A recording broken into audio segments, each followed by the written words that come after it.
Hola, ¿qué tal amigos? ¿Cómo están? Muy buenas noches. Yo soy Esdras Chabot y esto es Dinero y Poder. El fin de semana, Claudia Sheinbaum, presidenta electa, reiteró que el paso de la Guardia Nacional hacia la Secretaría de la Defensa Nacional será un hecho el 1 de octubre, cuando ella tome posesión. Este asunto ha causado mucha polémica por la exigencia de que se mantenga la Guardia como un cuerpo civil y no militar. El pedido es que se respete el orden constitucional y que además de no militarizar a la Guardia Nacional, pues se regrese a las Fuerzas Armadas a los cuarteles y desempeñen sus labores como está dispuesta en la Constitución hasta ahora. Nos acompaña en el estudio de Dinero y Poder Edith Olivares Ferreto. Ella es directora ejecutiva de Amnistía Internacional México. Buenas noches, Edith. Gracias por estar aquí con nosotros. Ernesto Cervera Macarios, que tiene muy buenas noches. Buenas noches. Edith, a ver, el problema radica en que, de hecho, en la actualidad, la Guardia Nacional está supeditada básicamente y formada casi por cuerpos militares. Dicen en la argumentación para reformar la Constitución, dicen, pues lo que hay que hacer es simplemente cambiar el artículo donde se dice que es Guardia Civil y darle el peso al poder militar. ¿Eso en qué daña o en qué beneficia al tema de seguridad según Amnistía? Bueno, buenas noches, Erro, y buenas noches también a toda la audiencia. Yo diría que hay varios problemas, ese no es el único problema. El problema que tenemos primero es que desde hace 18 años, 3 presidentes consecutivos, y parece que ahora la próxima presidenta, han decidido trasladar todas las funciones de seguridad pública a una corporación, a corporaciones de carácter militar. Durante este sexenio, además, eso se institucionalizó, ¿no? En los previos de los sexenios anteriores habían sido acciones que supuestamente eran temporales.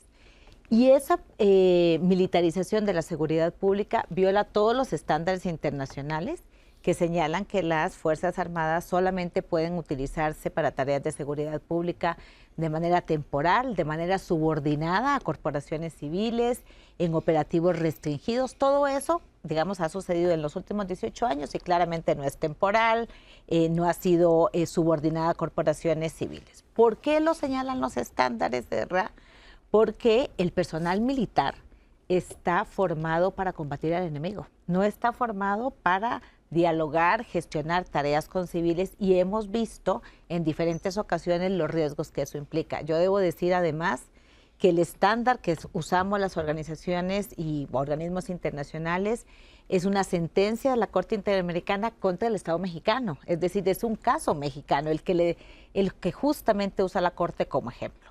Y ahora lo que nos llama mucho la atención es que la próxima presidenta anuncia que a partir del 1 de octubre, que es el día que ella va a tomar posesión, ya la Guardia Nacional va a pasar a ser parte de la Sedena, que es el Ejército Mexicano. Es decir, vamos a decirlo de alguna manera, se va a acabar esta simulación de que la Guardia Nacional es una corporación de carácter civil.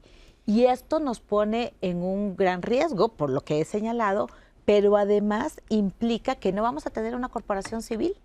Ya ni siquiera tenemos el recurso legal para exigir que la Guardia Nacional sea una corporación civil, como lo dice su propia legislación y la Constitución, sino que no vamos a tener ese recurso, y en este país no vamos a tener una corporación civil para las tareas de seguridad pública. Pequeño problema, quedarnos sin policía. O sea, la verdad es que no tenemos policía estatal, es prácticamente inexistente. La policía municipal opera básicamente para el crimen organizado, junto con mano a mano en muchísimas regiones del país. ¿Qué va a suceder el 1 de octubre? Es como darle vía amplia al crimen organizado y decirle, pues digo, ya sí te vamos a combatir a través de la Guardia Nacional, pero necesitamos ser mucho más explícitos en qué tipo de medidas se van a tomar respecto, pues, a una policía que ya prácticamente no está, que pasó a ser Guardia Nacional y que ahora se está pasando al Ejército. Bueno, y además yo diría, bueno, uno es el tema, por supuesto, indudablemente del crimen organizado, y en ese sentido creo que también hay que reiterar que esta ha sido una estrategia absolutamente fallida. O sea, es muy claro que México es mucho más peligroso ahora de lo que era hace 18 años. Y así lo muestran las cifras, por ejemplo, de personas desaparecidas. El 90% de las 116,000 personas desaparecidas que hay en este país han desaparecido justo en el periodo de militarización de la seguridad pública. Un país donde se asesina a periodistas, donde periodistas desaparecen, donde defensores de derechos humanos están en riesgo, donde aumentan los homicidios, los feminicidios. Es decir, es claro que es una estrategia que no ha funcionado para las tareas de seguridad pública. Pero además, las Fuerzas Armadas han empezado a adquirir una serie de tareas incluso de carácter administrativo. En este sexenio se le transfirieron, 270, más de 200 tareas administrativas, incluyendo gestión de aeropuertos, aduanas, hasta las vacunas, ¿no? Construcción de obra pública, efectivamente. ¿Y eso qué está implicando? Que las Fuerzas Armadas cada vez tienen más poder, más recursos, que es el principal recurso de poder, más poder y hay más opacidad. Porque muchas de esas obras, por ejemplo, se han declarado secreto de seguridad nacional. ¿Por qué está sucediendo esto en México? ¿Y qué podría pasar ahora, como bien señalas, y qué podría pasar a futuro? Es justamente lo que estamos alertando desde Amnistía Internacional y una gran cantidad de organizaciones y organismos internacionales. Hasta este momento, con la información que tenemos, efectivamente esto es sumamente preocupante. Sin embargo, pienso en la idea de Guardia Nacional existía en la Constitución mexicana desde antes con otra lógica, no tenía nada que ver con lo que se acabó haciendo. Me parece que esto fue una invención del actual presidente para deshacerse de la estructura creada por el presidente Calderón, la Policía Federal, y hacer algo propio. Y como pues él acabó recargándose en el ejército para todo, como acaba usted de explicar, pues aprovechó y de una vez hizo esto. Esta idea que acaba de anunciar la presidenta de mandar la Guardia Nacional a la defensa, cuando todavía no nombra al secretario o secretaria de seguridad, me hace pensar que a lo mejor estuviera ella pensando en una cosa diferente, es decir, deshacerse de la Guardia Nacional para regresar a tratar de construir una fuerza civil dependiente de su Secretaría de Seguridad, en un intento de no enfrentar directamente a López Obrador en este momento, sino posponer ese pleito hasta octubre. Digo, estoy tratando de pensar lo más optimista posible, porque si no fuese así, entonces tiene usted toda la razón. Y lo que estamos ya es en un país absolutamente militarizado y autoritario, en una dictadura propiamente hablando. No quiero pensar eso, entonces me ocurre esta otra idea. ¿Cómo ve usted esto? Bueno, yo en mi trabajo parte de mis características no era que yo tenía que adivinar el pensamiento lo que estaría dentro. Se llama en inglés wishful thinking. O sea, exacto. Estoy tratando de ahora, podría no angustiarme antes de tiempo. Qué bueno. He estado en terapia, sigue. Ahora, para mí uno de los temas interesantes y que estamos alertando de las organizaciones es que es llamativo que ella no haya anunciado la creación de una corporación civil.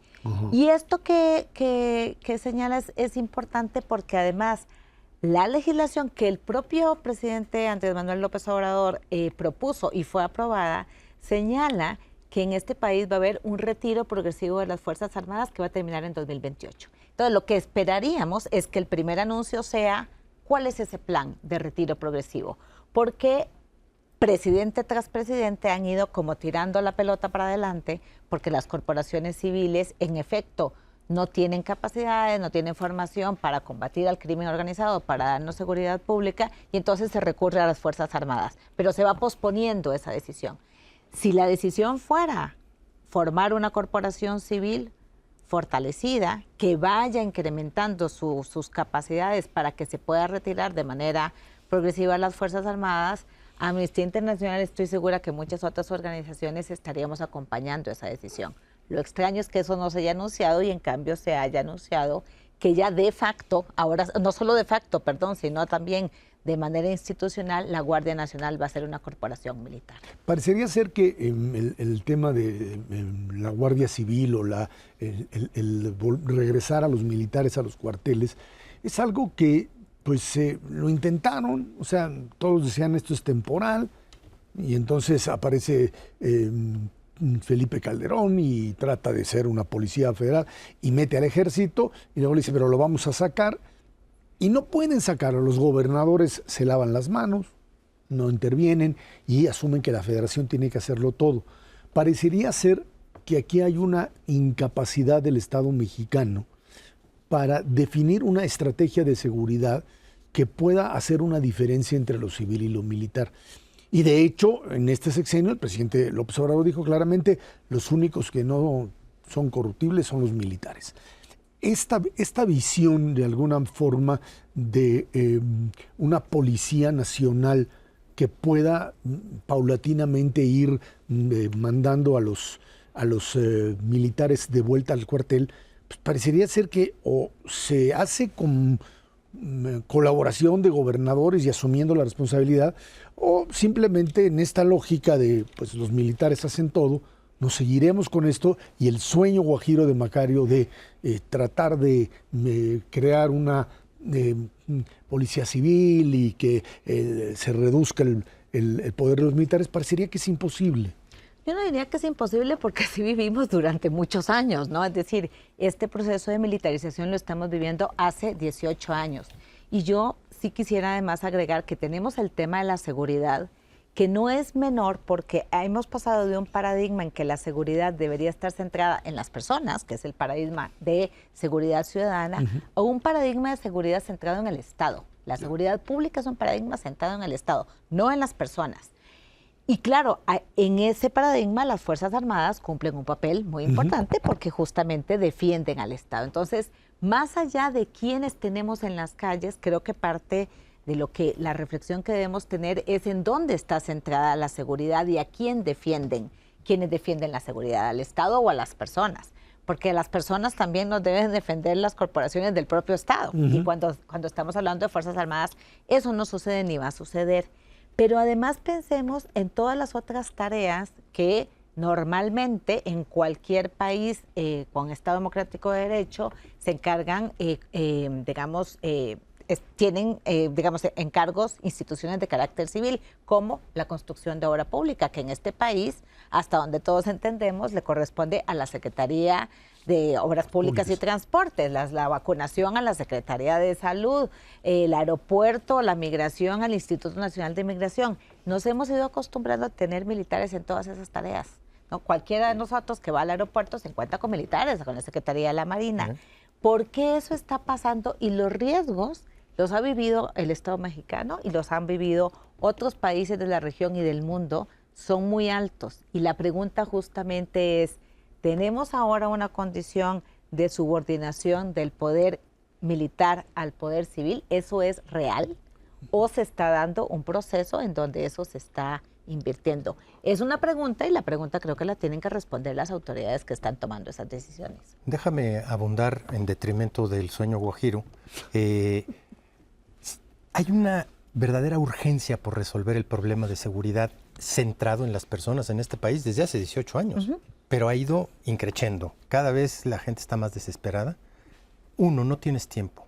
Y dos, para conformar una policía auténticamente centrada en la gente, pues requiere 600,000 policías, de a 100,000 por año, no te va a alcanzar los recursos para formar esos policías. ¿De dónde vas a sacar los recursos y cuánto tiempo te va a llevar pues, hacer esta policía paralela a la Guardia Nacional que va a estar del otro lado? ¿Se puede o no se puede? Bueno, yo digo, pero primero sí se puede porque es la condición en que viven muchos otros países, incluida la que tenía México. Si hace 18 años eso se hubiera iniciado, cuando se decidió sacar a los militares a las calles, se hubiera dicho, sacamos a los militares a las calles de manera temporal en ciertas ciudades en donde había efectivamente una situación muy grave y vamos fortaleciendo a la policía, pues entonces ahora tendríamos 18 años después, seguramente tendríamos corporaciones policiales mucho más formadas, con mucha más capacitación, etcétera.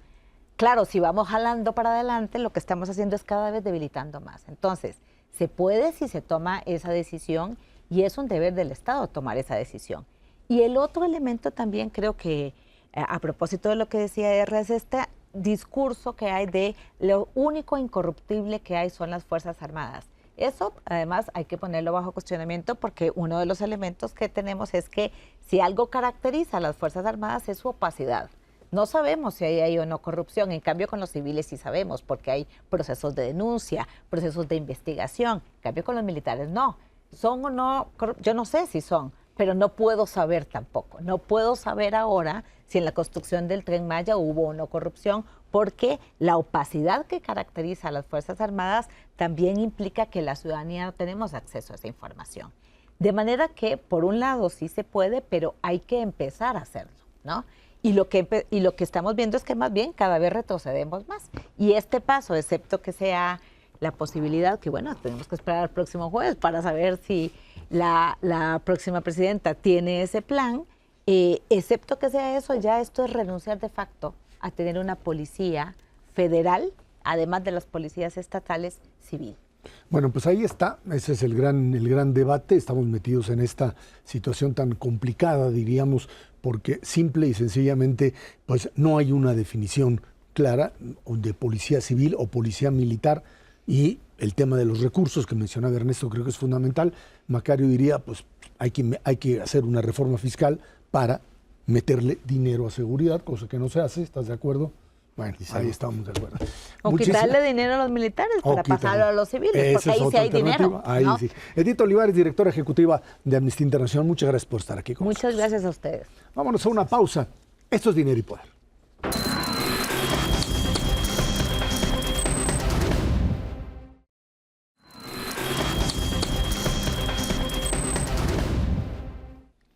La inflación no baja. En la primera quincena de junio se ubica en 4,78%, arriba del 4,71% estimado por los analistas, que no le atinan nunca. La inflación no subyacente fue de 4,17% y la no subyacente se acelera a 6,73%. Por su parte, la paridad del peso frente al dólar, pues ahí se mueve, pero ya está por ahí de los 18,40 ante la expectativa de los nombramientos que pues ya realizó el día de hoy la propia presidenta electa Claudia, y por supuesto el tema de la reforma judicial. Ernesto, ahí están los primeros datos: inflación que no cede y peso mexicano que sigue jugando, dicen muchos, más a la política que a la economía, aunque pues podría haber también ahí ciertas presiones adicionales que se pueden generar si no hay certeza en el ámbito económico. Sí, efectivamente, tienes sin duda alguna, más que una resistencia a la baja, esto ya es otra vez un fenómeno de una vuelta al crecimiento de la inflación. Tienes desde luego presiones muy importantes en muchos de los rubros. Tal vez el que más le preocupa al Banco de México en estos momentos es la inflación subyacente.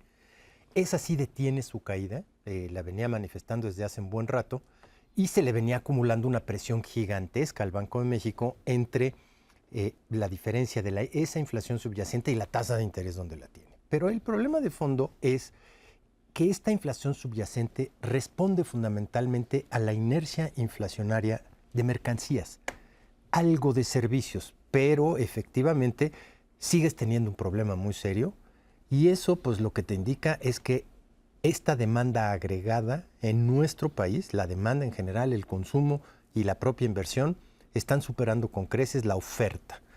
Todavía tienes un fenómeno muy importante en donde el gasto del sector público sigue desbordado, no está bajo control de ninguna manera, y en ese contexto pues se justifica esta política de mantener la tasa de interés donde está. Yo te diría, es muy probable que hacia adelante se sigan manifestando de una u otra manera presiones inflacionarias, tanto por fenómeno interno, como lo acabamos de mencionar, por el desbalance entre demanda y oferta, pero también por el fenómeno externo. Sigues teniendo problemas importantes en el mundo con el transporte de mercancía, con la logística, hay amenazas por todos lados, sigue la guerra en el Mediterráneo, sigue la guerra en el Golfo de Suez, y China sigue teniendo bastantes problemas en términos de lo que es logística y cadenas productivas. A final de cuentas, no es un escenario sencillo, no solamente en México, en el mundo. Hacia adelante, 2025, pues mucha gente le está apostando a que la reducción de la inflación sí se va a dar, pero de manera mucho más paulatina de lo que todo el mundo tenía pensado. Macario, estamos ante una inflación importada otra vez. En Estados Unidos pues sigue con una inflación relativamente alta, o lo que describe muy bien Ernesto es este fenómeno local interno, o sea, es una inflación y un tipo de cambio ligado, digamos, al fenómeno electoral norteamericano. Hoy en la noche ya estuvo ahí el debate entre el propio presidente Biden y Donald Trump en CNN. ¿Esto es lo que está impactando la economía mexicana o es un problema de desequilibrio interno que va a estar difícil corregir? Yo creo que hay de las dos partes, pero el desequilibrio interno es el que es más preocupante, porque el elemento que elevó el dato de inflación fueron frutas y verduras, otra vez.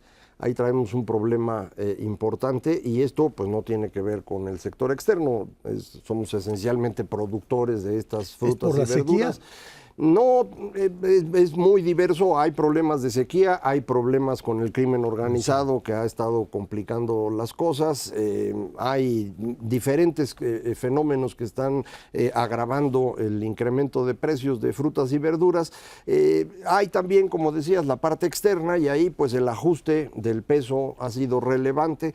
Se me ocurrió hacer un cálculo de cómo se ha movido el tipo de cambio peso-dólar contra cómo se mueve el dólar contra todas las demás monedas, porque a veces nos confundimos y en realidad es un movimiento del dólar. Y no, desde el día de la elección para acá se ha subido el margen en el que el peso se está moviendo por encima del dólar en prácticamente 10%, entonces pues eso es lo que explica que en vez de estar en 17 o 16.50 como estábamos en los últimos días de mayo, estemos ahora en 18, 18.50.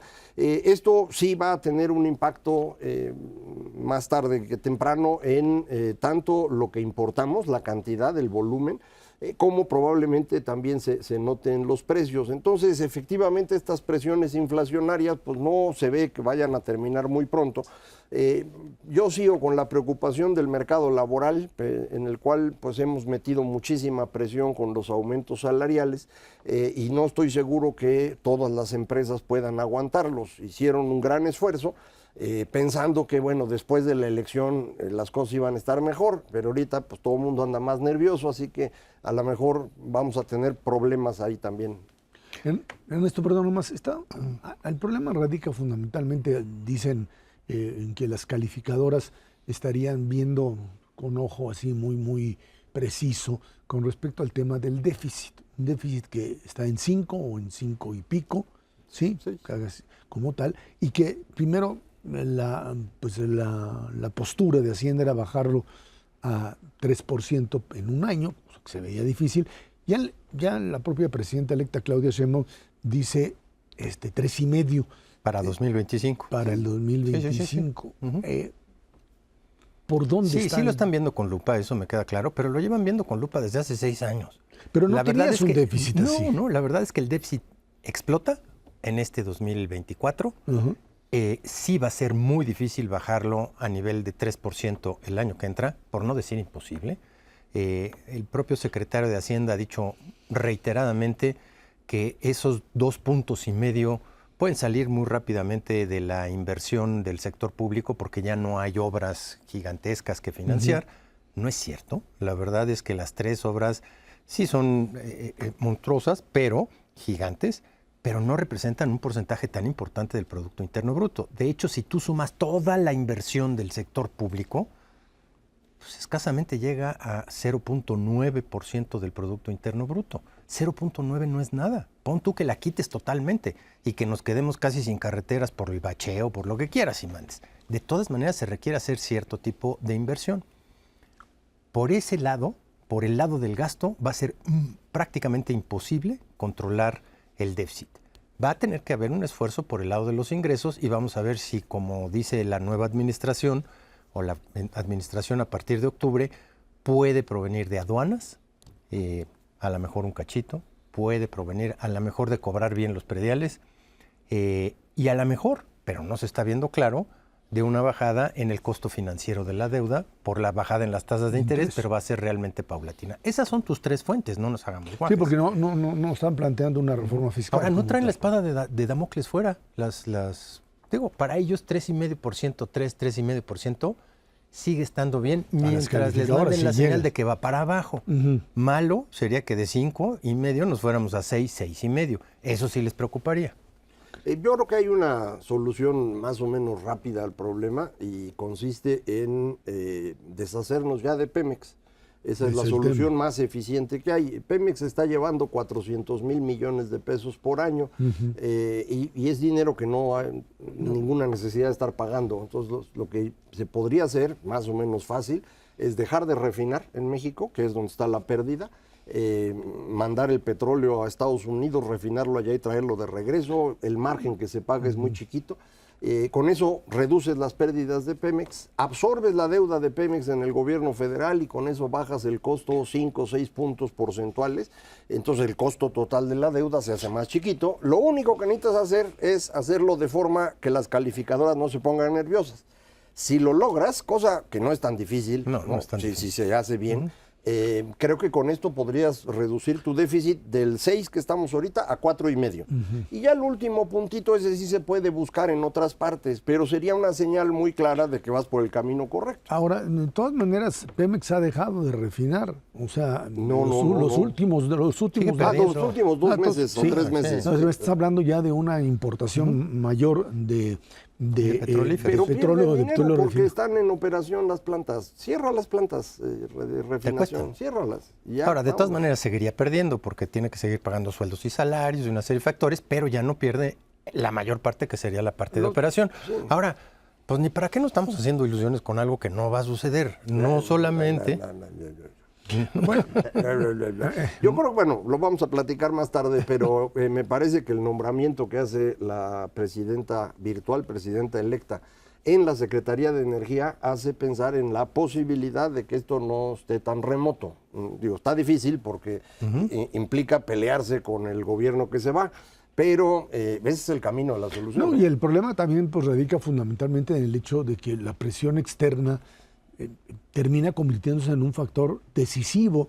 Porque si tú no tuvieses una presión externa, si tú tuviesen mágicamente o te avientas una reforma fiscal que te da la posibilidad, puedes seguir jugando a esta realidad, pero cuando se te acaban las fichas, ya no tienes de dónde, y de afuera te van a decir, mi querido gran pagador, pues ahora paga.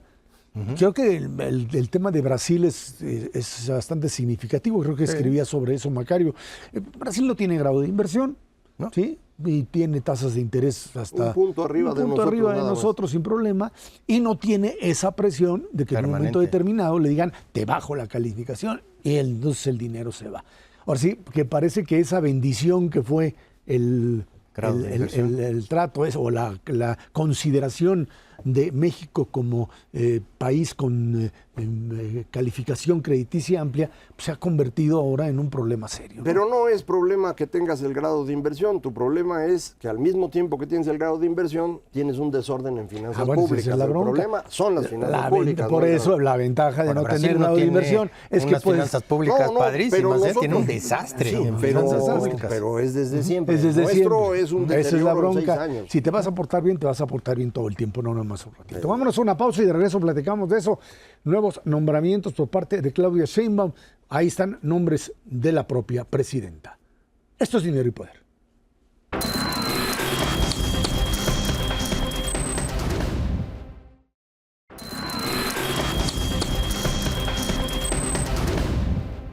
Bueno, el día de hoy a las 11 de la mañana, Claudia Sheinbaum presentó una segunda parte de su gabinete. Luz Helena González será la secretaria de Energía, David Kersenovich la de Salud, Raquel Buenrostro al frente de la Función Pública y también, por supuesto, uno de los puestos importantes, el de Infraestructura con Jesús José Antonio Esteba, el nuevo secretario de Infraestructura, Comunicaciones y Transportes, así como Edna Elena Vega Rangel, que encabezará la Secretaría de Desarrollo Agrario, Territorial y Urbano, Sedato. Macario, estamos hablando, me parece, de nombres que están ligados específicamente a la propia Claudia Sheinbaum, que trabajó, muchos de ellos trabajaron con ella.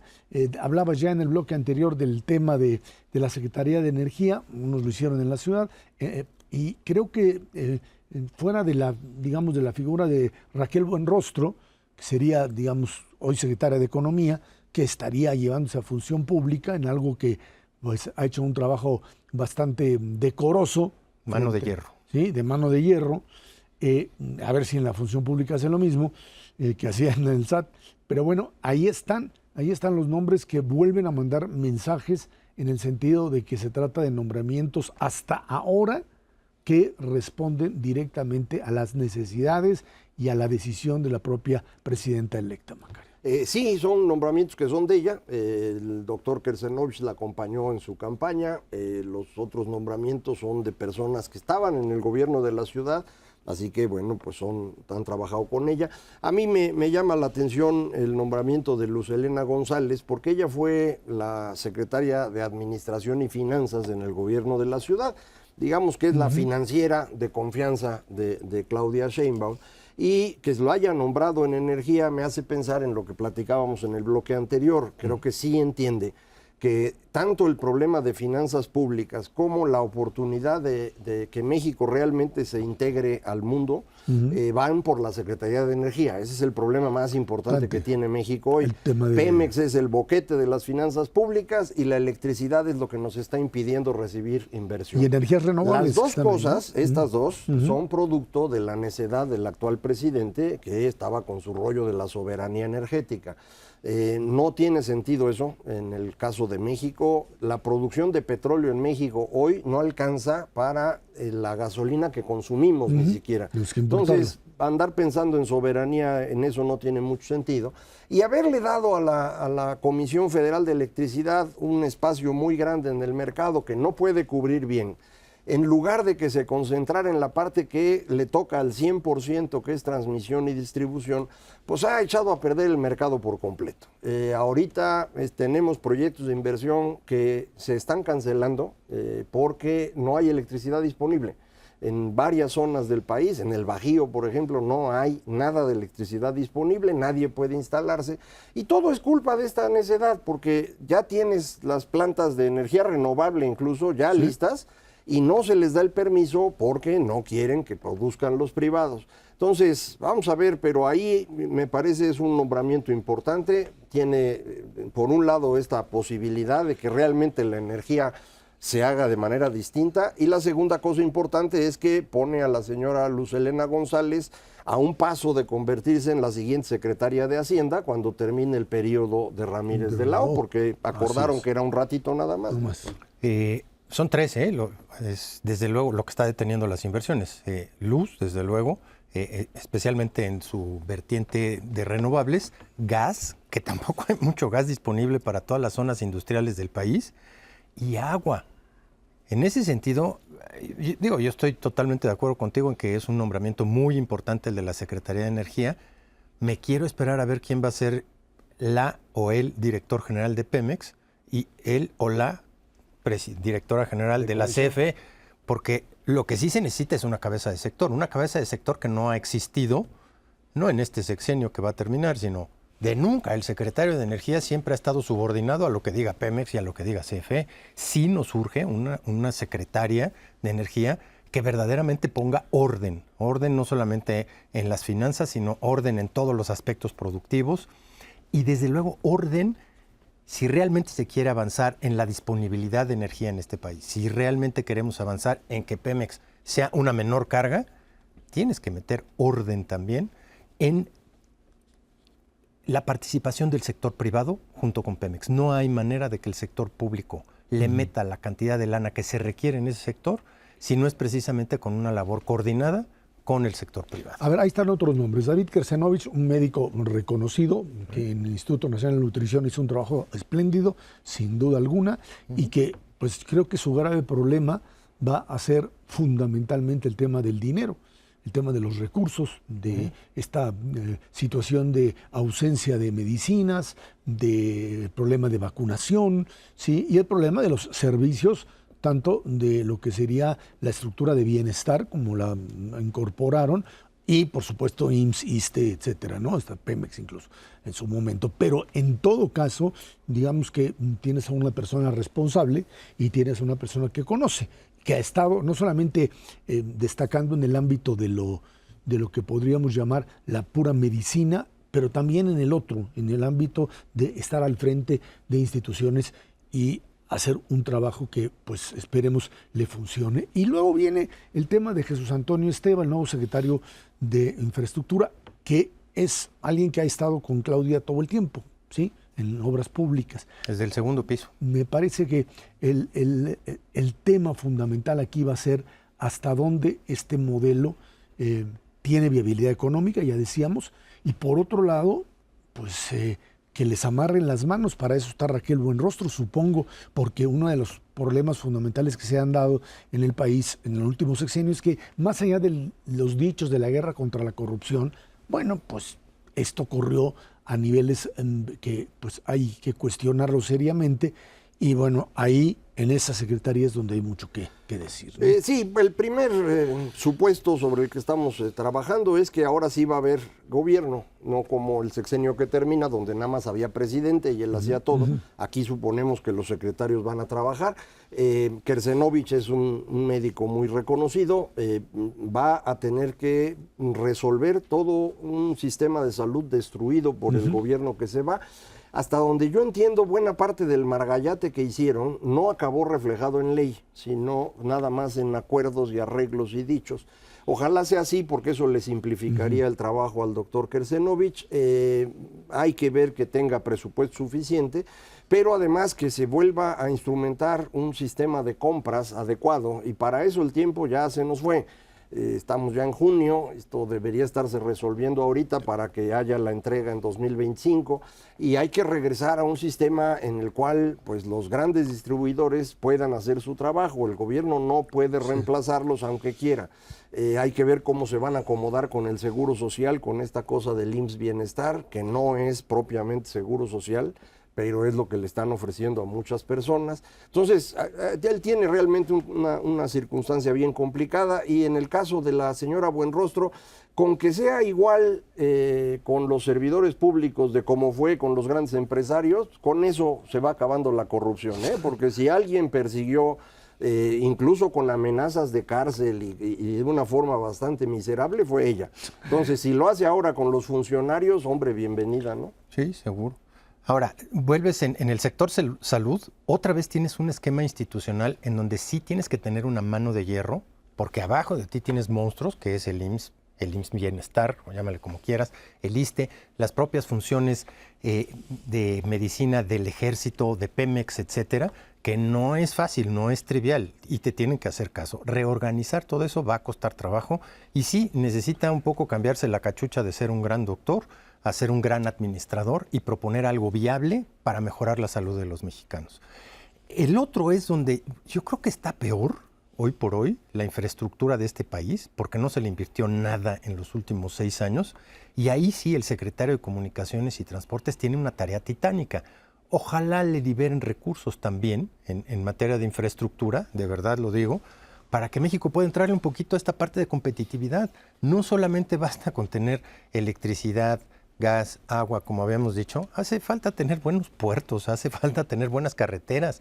No estamos ni con mucho cerca del desbalance que hay con respecto a Estados Unidos y Canadá en un tratado de libre comercio en el que nunca hemos podido cerrar la brecha de infraestructura, y este es un sector también importantísimo. Ahora, finalmente, Elena Vega Rangel encabeza Secretaría de Desarrollo Agrario, Territorial y Urbano, la SEDATU, que es ahí sí un modelo de continuidad, me parece, ¿no? Es la subsecretaria actual que sustituirá a la subsecretaria, al secretario, perdón, de SEDATU en este momento, y que de alguna manera lo importante aquí es si este tipo de, digamos, de medidas o de regulaciones que establece, son regulaciones que controlan, por un lado, el propio desarrollo de proyectos como tales, y por otro lado, que pues no termine convirtiéndose en una especie de censor, de controlador absoluto, donde pues prácticamente no haya nada que hacer, a menos que entres otra vez en el fenómeno de la corrupción. En este sexenio todo parece indicar, la SEDATU sirvió más para temas de corrupción y de facilitarle al presidente cumplir sus caprichos. Ellos son los que autorizaron el Tren Maya sin que hubiera permisos. De manera pues que quien sustituya ya va de ganancia, porque el que se va realmente fue bastante negativo, el joven Meyer. Pero lo que va a ser muy interesante ver en los próximos meses es cómo todos estos nuevos secretarios y secretarias van a llegar a sus secretarías en donde no hay ni papel, ni tóner, ni gasolina, ni presupuesto, ni gente que sepa hacer nada, porque corrieron a todos. Entonces, pues por muy buenos que sean ellos, pues les va a costar trabajo porque no hay equipo, ¿eh? Y en todos con un problema institucional y de reorganización también muy importante.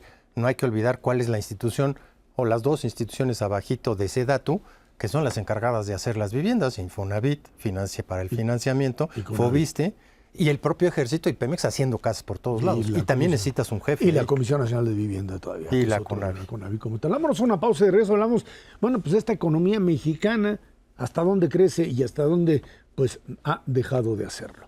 Esto es Dinero y Poder.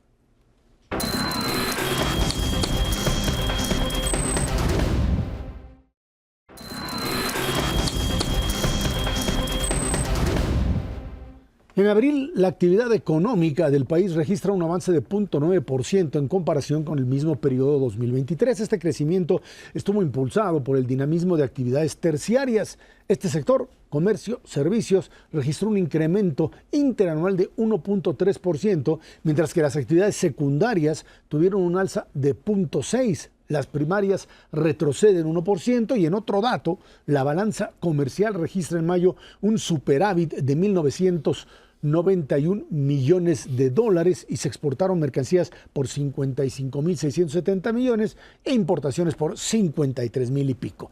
El INEGI también informa que en mayo la población económicamente activa fue de 61.400.000 personas, es decir, el 60.5% de la población de 15 años y más. La población desocupada, en este contexto, representa el 2.6% o 1 millón de personas que buscaron empleo.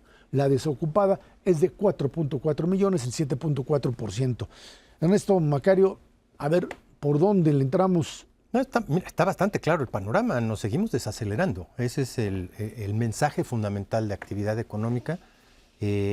La mayor parte de esa inercia viene de la desaceleración de nuestro sector exportador, con ese tipo de cambio pues, mantenido durante tanto tiempo. Es bastante claro que perdimos un terreno enorme frente a otras economías a nivel internacional.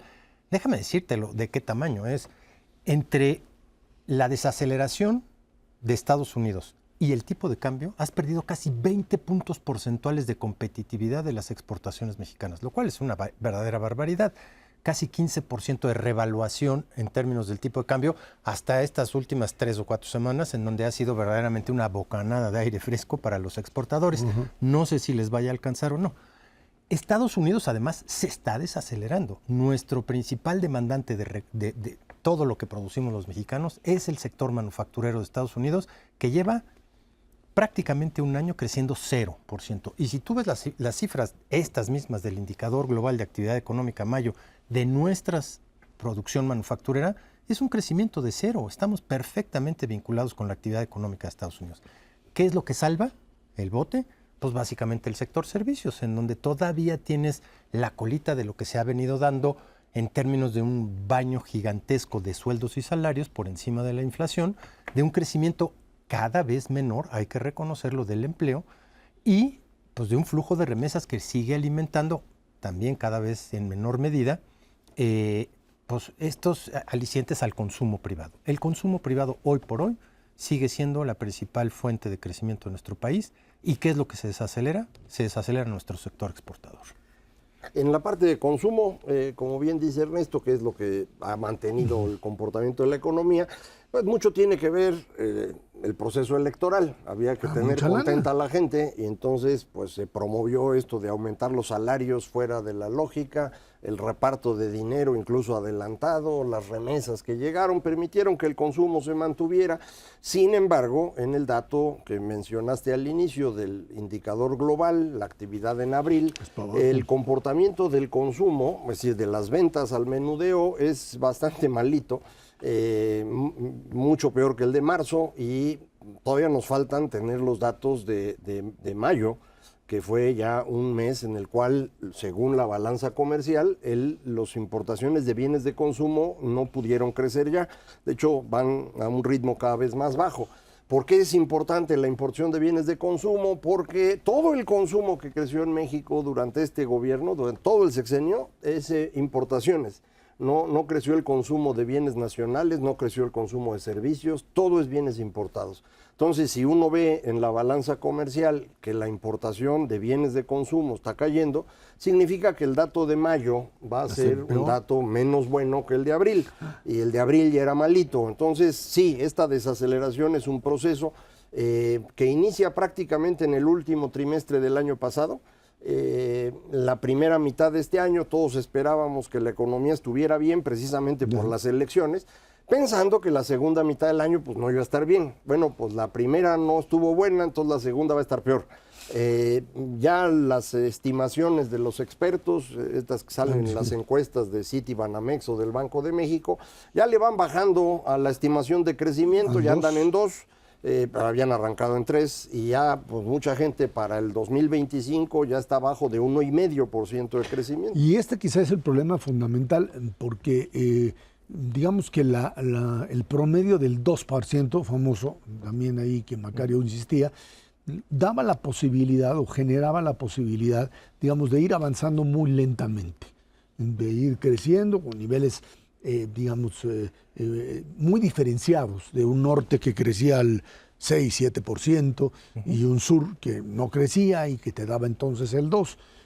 Y de repente, pues entre el tema de la pandemia, la cancelación del aeropuerto, la pandemia y una recuperación muy lenta e insuficiente después del 2022, pues simplemente volver otra vez al 2% que te daba cierto margen de maniobra parece hoy un objetivo pues muy difícil de alcanzar en el corto plazo, ¿no? Desde luego, Ezra, desde luego. Te está faltando una variable importantísima atrás de todo eso. Lo que te lleva a un crecimiento superior al 2% es la inversión privada.